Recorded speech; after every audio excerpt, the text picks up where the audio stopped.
you talking about something, man, with the host, one, the only, Shacktastic.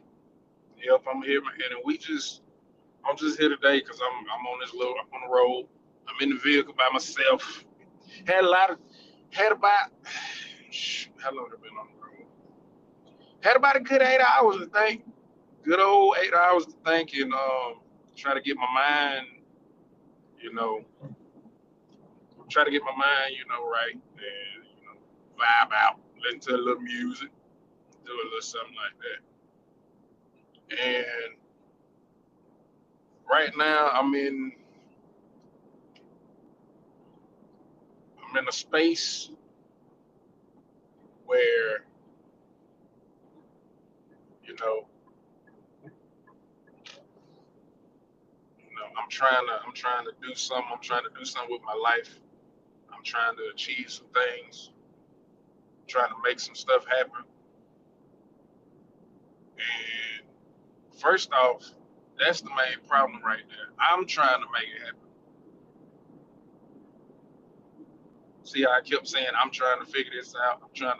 I'm the problem. Learning that I'm the problem. I'm the issue. I'm my biggest enemy. I quit on things that I know will work because I don't want to put in the work. I just want it to happen.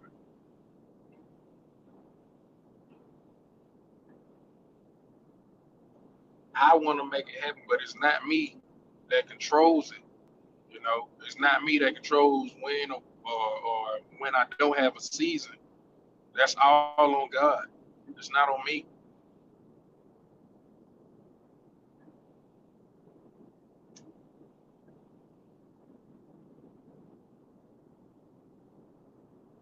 And I always get on here and I'm always talking about mental health issues, and you know, not sure what everybody going through, not sure what everybody dealing with. Not trying to be in everybody's business. Not trying to say I know what you're going through because I don't. Just like nobody knows what I'm going through unless I talk about it. But that's what I wanna. That's what I want to push. I want to push for people to talk. I want to push for people to vent, get stuff off their chest, man. Can't hold on to none of that mess, man. Can't hold on to it because ain't none of that gonna do you no good. You can't never move forward if you still holding on to things of the past. How you supposed to move towards the future if you keep looking back? Hmm? I think about that because I'm right now. I'm driving. I'm driving forward. Ain't nothing. I see what's behind me. I see the miles behind me. I see the path, the journey, the trip in life. I see it in a life aspect. I see everything that I done been through behind me. Yes, it's molded me into who I am, which I feel like I'm not a good person. I feel like I ain't a good person. I got a lot of stuff I got to work on. Got a lot of stuff I got to fix. A lot of fixing, a lot of working. God working. God working. He's showing me stuff more and more and more, and I'm seeing it. The older I get, the more I see. The more I try to connect with God, the more I hear. I hear Him.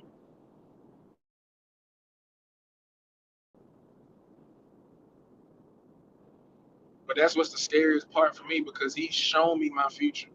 Not to say, not to say I'm special because I done seen it. Nah, I've been just a little backstory. I'm just gonna just hold off right there on that piece, and I'm gonna come back to it. But just a little backstory.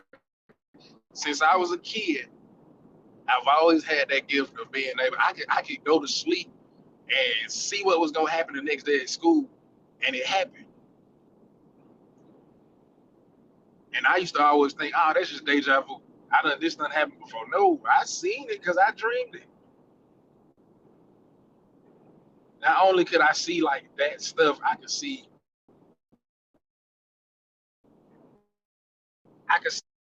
a lot of. I can see a lot of bad stuff happening before it happened. And then as a kid, for me, that became like a weight on me because I'm like, I see all this stuff, but I can't do nothing about it. Like, why show me all this, God? Why are you showing me all this?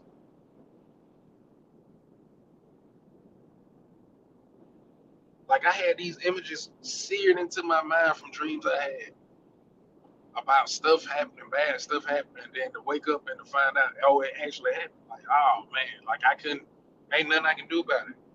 As much as I would want to, ain't nothing I could or could have done about it because it was already set.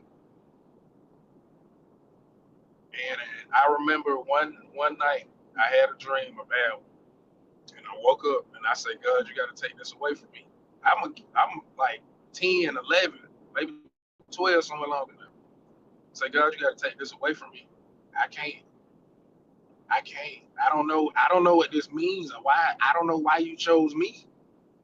Why are you choosing me to look at this type of stuff? What am I? I can't do nothing about it. Why would you show me this? I asked him to take that away, and he took it away. I had no more dreams like it. But I stopped dreaming, like in that sense, and then like in a real life sense, because I stopped dreaming because I wanted to be an astronaut, man. I wanted to like be a scientist. I wanted to like, and I had the brains. I got, man. I can do it. All that stuff is easy to me. Science is science was my thing. Every subject was my thing. Ain't like I didn't like excel or exceeded at nothing, but that was my thing. I love science because it was just figuring out the unknown, which is exactly what I'm doing right now in my life. I'm trying to figure out the unknown of who I'm supposed to be, what my purpose is, what's my calling.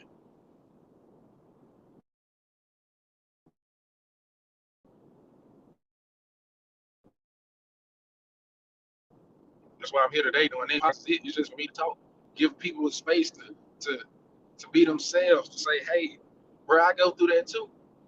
Hey, bro, yeah, hey, I'm feeling this way. Hey, yeah, I feel like this. Like just people. One thing about people would go through things by themselves. People will feel like what they going through. I'm not gonna put nobody else through it because why would I put you into it? Now you tacked on your drama and my drama. But people just want to know, hey,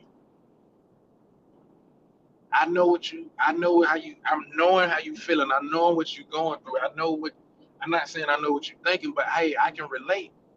I hear you. You ain't saying it, but I promise I can read it. I promise I can read it. I can see it.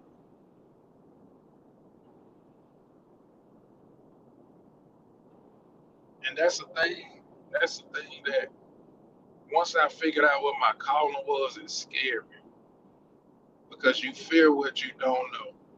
And I fear the unknown. And for a long time, I didn't know my calling. For a long time, I didn't know my purpose. I didn't know my place in this world. You don't know how, like, how that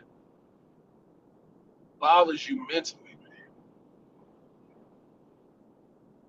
I go back to my military days, man. And I'm gonna keep bringing it up because that was like a big part of my life. That was a big. It was a little traumatic, but it was a big part of my life.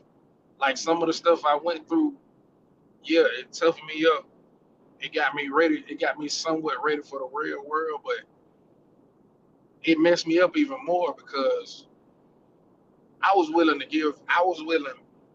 to sign my life away to some people that didn't even care about me. That didn't give a damn, a good goddamn. They didn't care. I was just a number. If something happened and I disappeared, guess what? They got somebody taking my spot near week. Just like when I left. When I left my unit to come to where I retired at, They already had somebody. They was already getting somebody before I left. It was a new dude in the spot that I was just in, and I was still there. I signed my life over to people like that. They preach unity, they preach family, but that's not what it is, man. That's not what it is. And that's, man, I get off on the tangent on that and tell y'all some stuff about that, and it's not. I ain't trying to, do what you got to do with your life. Do what you need to do. I ain't gonna say, I ain't gonna say, I ain't gonna say it like that. Do what you need to do. Because if I had a choice, if I would have stuck with my right mind by going to college, that's what I would have did. Got my degree, started working, but then it come to that thing to where you still, even in regular workplaces, you still fall back into that same state where you working with people that don't care about you at all. They don't care what you're going through. They don't care how you're dealing with it, man. Like my whole time from 2018 to 2022, I was an alcoholic, straight up. 4 years of my life, I was an alcoholic, drinking every night, going to club, give me a big old bottle of Jack. I'm drinking all that by myself, getting drunk as a skunk, just so I can make it through the next day at work. Cause I don't know what these people finna do. I don't know where I'm finna be. I don't know if I'm finna go out to the field and be out here for 2 weeks, 3 weeks. None of that.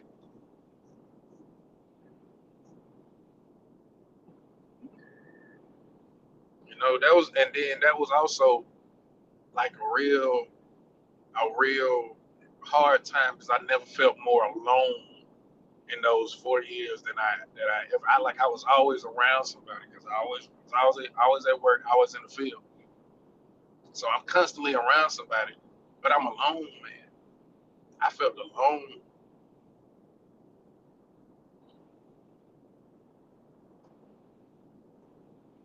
I felt so alone during that time. Like I straight up boohoo crying in the car before I got out to go to work one time, man. I went to work early. I'm just sitting in the car and I'm boohoo crying, man. Boohoo crying. Like I didn't know what was going on, man. My mind was all over the place because I was sitting there thinking, dang, is what I'm doing not enough? Like I know I'm supposed to be further than this. I know I'm supposed to be, hey, I said I'm gonna do this for the whole 20, the whole shebang. I'm gonna retire when I'm 38. Mind started failing me. My body started failing me, man. I went in old.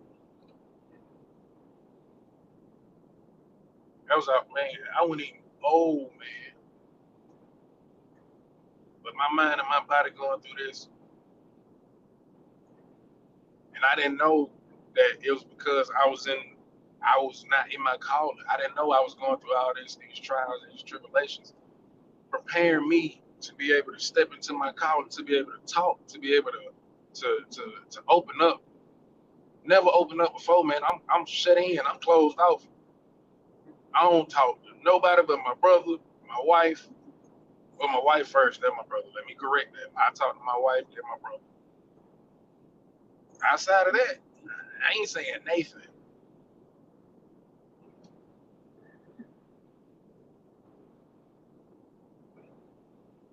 I sat there and boo-hoo cried before I went into work.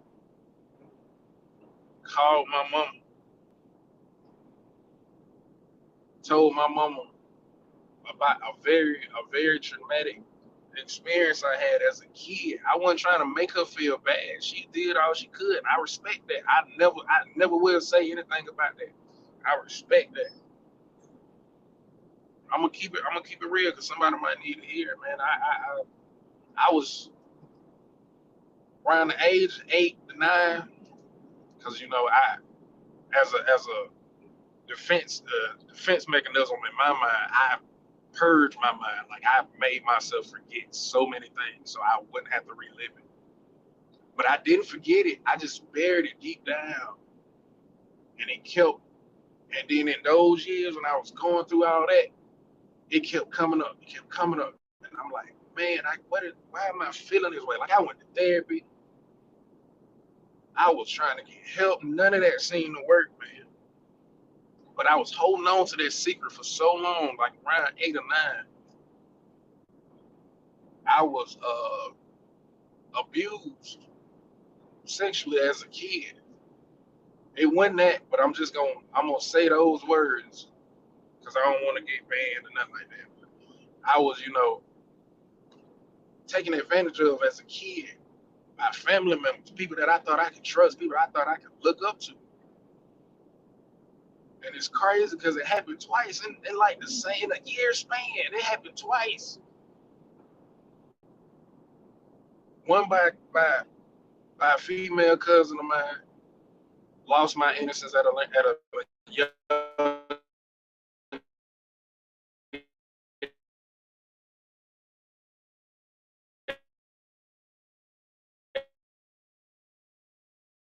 age. Didn't know what it meant at all. Lost my innocence. Thought that was normal. Kept living. Pushed it down. Not too long after that, another another another cousin of mine, another family. I'm gonna say another cousin, family member. This time it was a male. Took advantage of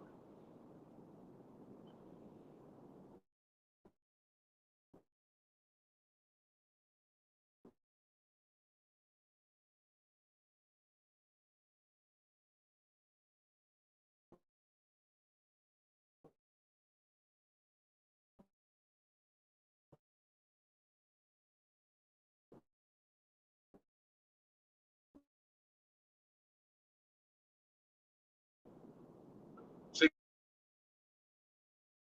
Took advantage of it.